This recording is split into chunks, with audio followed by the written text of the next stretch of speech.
Analysis of shooting technique.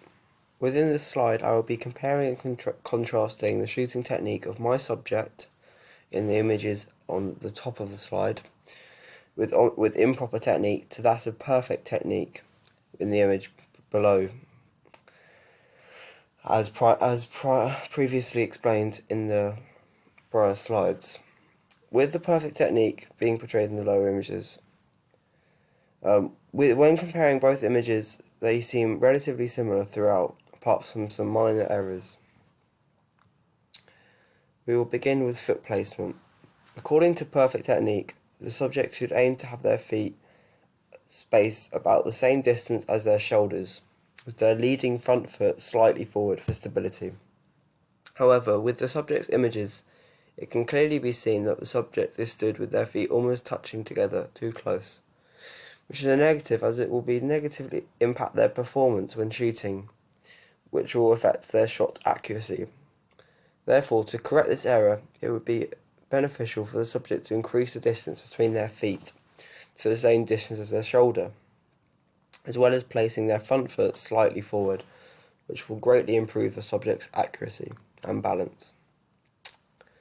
Moving forward to the subject's ball handling during preparation phase, it can be seen that the subject is holding the ball particularly high for the preparation phase. It would be advisable for the subject to have the ball lower during the preparation phase. This will impact performance, as holding the ball high will make it more difficult for the subject to propel the ball to achieve the desired arc of the ball into the hoop, going up and then coming back down. As shooting from a raised position will increase the difficulty of achieving an arc, as the ball will be expected to go more flat when shot from a high position, as it is more likely for the subject to shoot forward from a high position rather than the desired upwards position.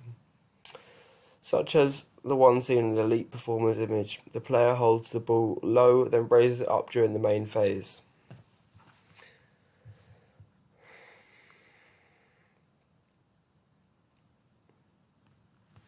To shoot the ball in an arc. Furthermore, in response to ball handling, it can be seen that the subject is holding the ball correctly during the preparation phase in image 2, with the ball resting on the fingertips of his dominant hand and with his guiding hand resting on the side of the ball for support. This is shared with the perfect technique portrayed in the lower images, showing that the subject and the elite players share the same perfect technique in response to ball handling during the preparation phase. In response to the main phase of shooting, we can see the subject following the outlined perfect technique in response to bending his knees to propel himself up and then extending his wrist and arm fully to release the ball towards the hoop. This can be seen in images 2 and 3. The subject's shot. We can clearly see in the third image that following his jump, the subject fully extends and flicks his wrist to release the ball following the guided technique. However, it can be seen in the perfect technique that the player continues to leave their arm extended after the shooting, held with their wrist bent. This is known as following through. Following through should be conducted during the recovery to achieve perfect technique. According to Dr.